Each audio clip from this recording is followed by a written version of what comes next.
Muli kong binalikan ang 3 pamilya sa isang maliit na tahanang ito. At isa rito ay nagkaroon ng sakit na hindi pa nalalaman. At dahil sa pagtulong natin sa kanila, marami rin ang sumuporta at nabigyan ng pagkakataong mapacheck up. Makalipas ang ilang buwan, narito na.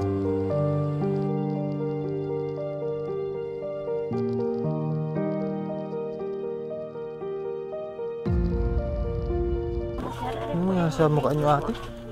Ay, yung ito po yung result, positive po ako.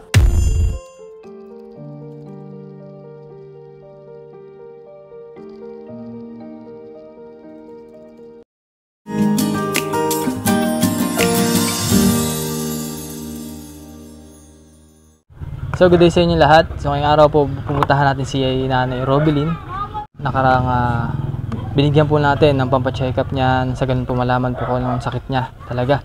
So bibisitahin po muna natin at almost 1 month din tayo hindi nakapunta sa kanila. At ano na nga ba yung naging resulta sa pagpapacheck up ni Nanay Robilyn. So may dala po tayong groceries para sa ganun po may tulong po tayong konti. At thank you very much din po sa mga sponsors natin, dahil po sa inyo ay patuloy po natin nagagawa itong ating mission sa Oriental Mindoro sa pag-aabot po ng mga tulong sa mga tao na nangangailangan dito. So tara po, puntahan po natin si Ate Robilyn.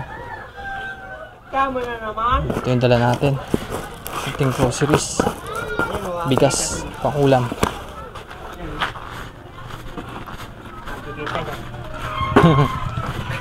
Magandang hapon po.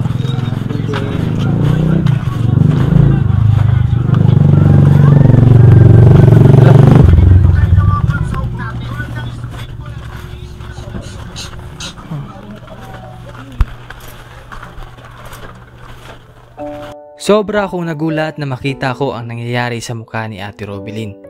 Namamaga at nagkakaroon ng sugat sa kanyang balat.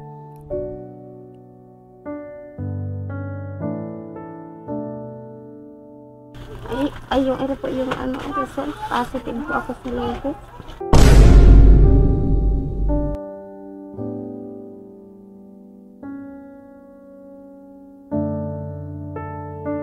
Ha? Sa lupus po. Lupus po, Ma'am Benzel, ang kanyang positive. Pinabasa ko na po ito ng August 31 dun sa doktor. Pinagkakuha po namin ng alatan. Positive po kayo sa lupus? Ano po, binasa na po ito kay napakuntay nga po ako sa private. Dahil po?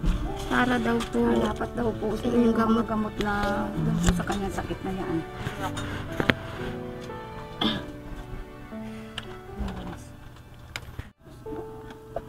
Kamusta po yung pakaramdam niyo, ate? eh minsan po ay anong sakit po ng ng mukha.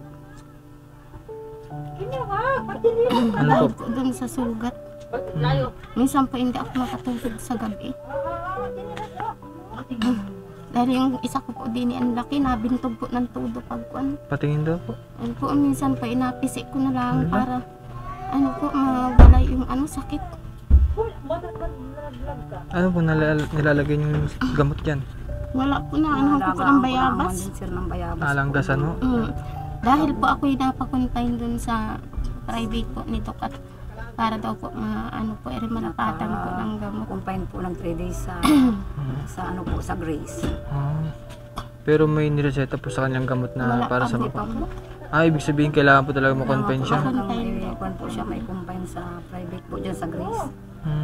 Binigay lang po yung number ng cellphone na tatawagan daw po siya. Binigyan lang po ako ng pag mapunta-confine po.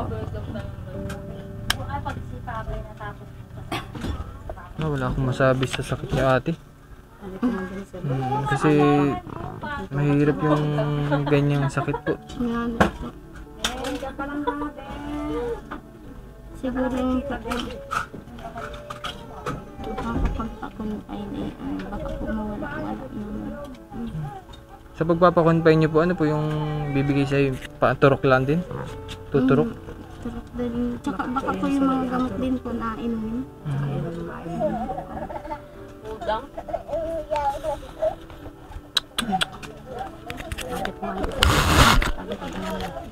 Sa amin pa po binigay yung magalaring sakit hirap ng buhay. Ay wala naman po kaming pagkunan.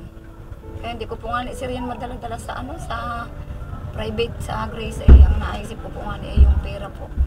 At baka po kami ay Lumapit na po kayo sa sa LGU.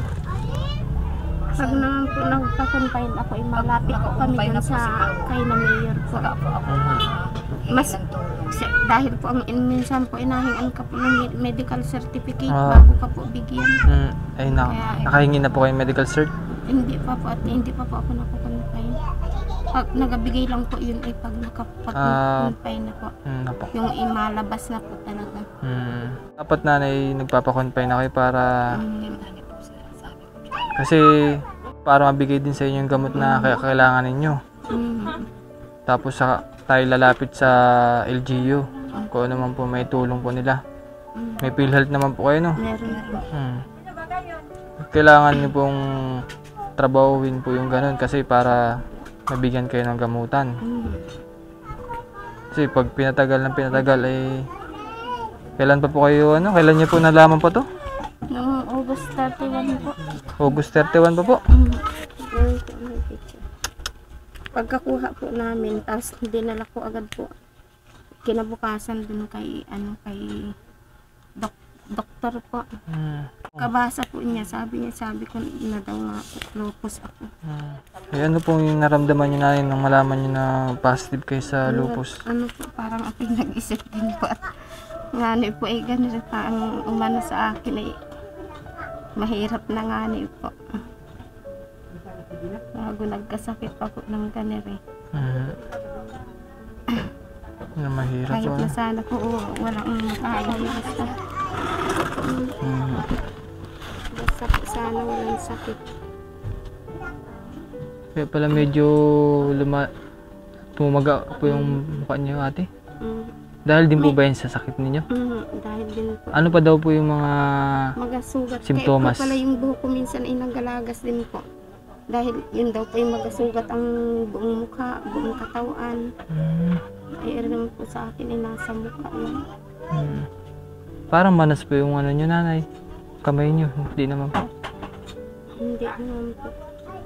Pasalinan. Tapos po pala ay ganun po, yung ganun po palang lupus ay kada 3 months ay nasalina mo. Nagkaroon din daw po ng nasa baga. Kaya pala Sa po, baga din daw po yung ganyang komplikasyon din daw po ng may sa baga din po yung ganyan. Hindi ko po yung nagkalupos ay nagkakaroon din daw po ng sa baga. Kaya yan po nga na ipon. Ilang taon nyo na pong iniinda yung ganyan sakit? nung sir, 1 taon po ay hindi naman pa po grabe. Parang bago lang.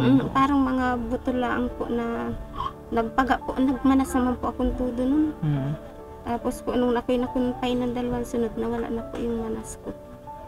Ayun, hanggang sa ganito lang po nagsugat yung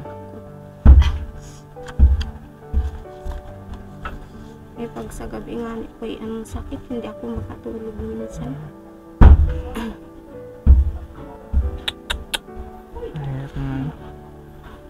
Kaya pala lumala po yung ano nyo, sugat niyo sa mukha. Nalanggasan lang po ini ng bayabas pag kuno. Gaano po kasakit yung nasa mukha niyo, nanay? Ang sakit po todo, parang ako'y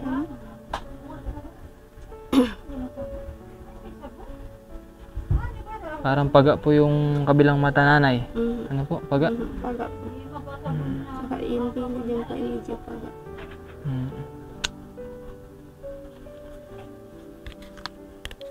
Nakaraang linggo po sir, yan ay halos wala ng mata.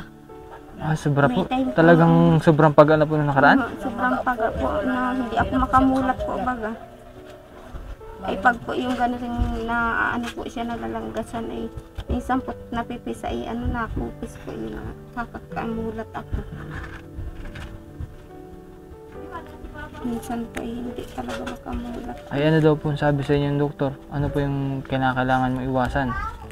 Hindi nga po ako bawal daw po sa aking mga malalansa. Hindi naman po sir, maiwasan na makakain noon at pag minsan talaga walang aulang siya. Gulay po. Malunggay. Gulay, nagagulay po kami. Sinabawan lagi. Mga gata po.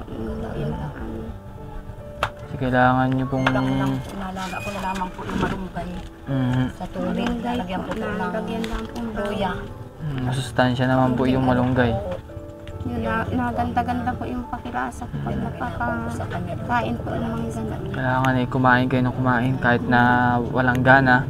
Ayun nga rin Kain po sabi ng ko kain. talaga dyan. At more on sabaw po yung dapat ulam ninyo. Kasi pag mga oily po, medyo hindi rin maganda sa katawan. Hindi mo na siya Ako nag-ano ng malalangis naman.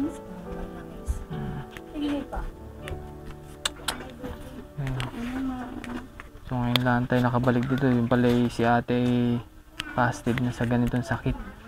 Lala na po. Kala ko yung ano lang din sa ano, parang allergic lang baga po. Sa nakain. Kung man din sir, allergy lang sa mga ano po. Ano po yung naramdaman nyo nanay nung nalaman nyo na po mayroong sakit si ate Hindi na ako po nga sir, lupus? lalo po ako nang namayat na ng todo rin at naisip ko po nga paano ang sakit na rin anak kong ari ay saan na ba kami makuha ng pira? Yung pinakita nung may pangkailangan namin. Tsaka pambaon-baon ng mga 4 na estudyante niya yung napasok po. Talaga naman pong ay ngayon po ay yung bata na mataba na nagatiis ng gutom ay ngayon naman po inapilit ko na rin pong kumain kahit paano at baka po naman magkasakit sa hindi pagkain at minsan po talaga yung napasok rin ang hindi talaga po nakain. Yung mga anak ni ate Oo, Robin. yung mga anak nito lalo na po yung padalawa. Tabahin lang talaga. Tabain lang po talaga ang mga katawan nila. Eh di, sabi ko pag minsan may gatas po akong isang pack ay di yun, inagtimpla ko na sa kanya sa umagat. Napainom ko na po kahit gatas.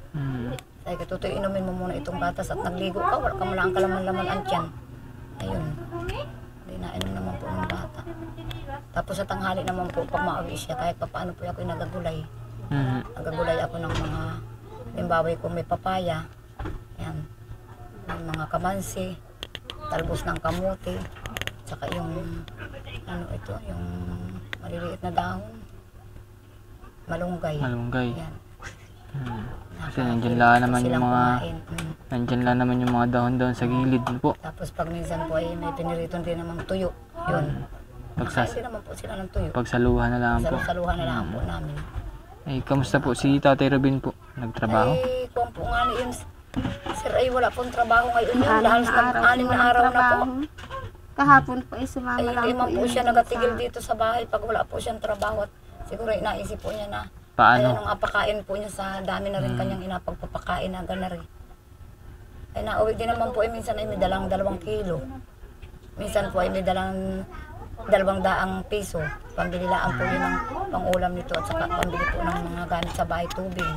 Yung mga ano-ano na po yun. Pagparti-parti na po yun. Napagkasya-kasya yun. Kasi mahirap pa si Napagkasya-kasya naman po yun. Tatay Robin lang po ang ano, nagalaw ho. Di bali po baga kung ako'y kalakasan pa ang katawan ay may edad na rin po ako.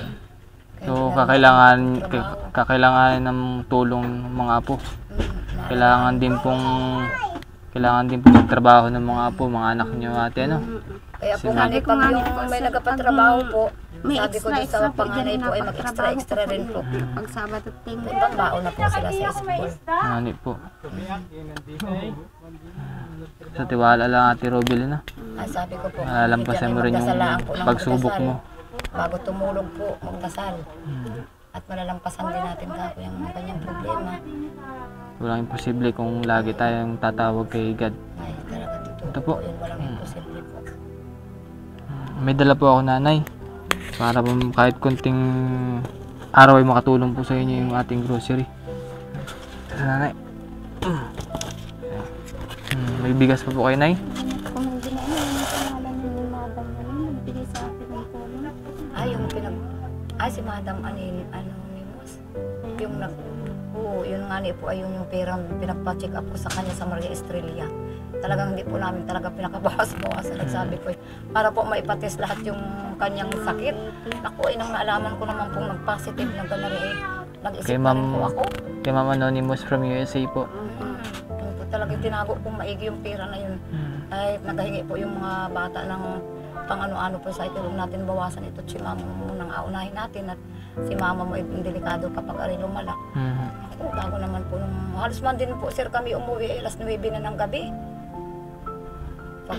pagpapa Kalapan po? sa Kalapan po doon sa Maria Oo. Estrella. Inintay na po namin hindi pa. Sa sobrang dami po palang nagpa Laboratory test po. laboratory po. Madami po talaga doon. Hindi po nila inintay na po namin kaysa Pinalapit ko na rin po arit sabi ko, ining sabihan na tayo pinamalayan pa.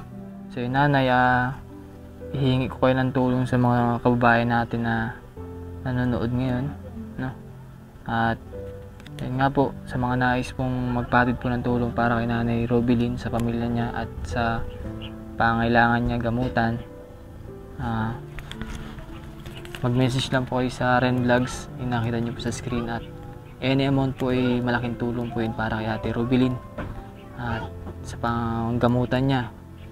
So, Nanay, may message po ba kayo sa mga taong tutulong po sa inyo?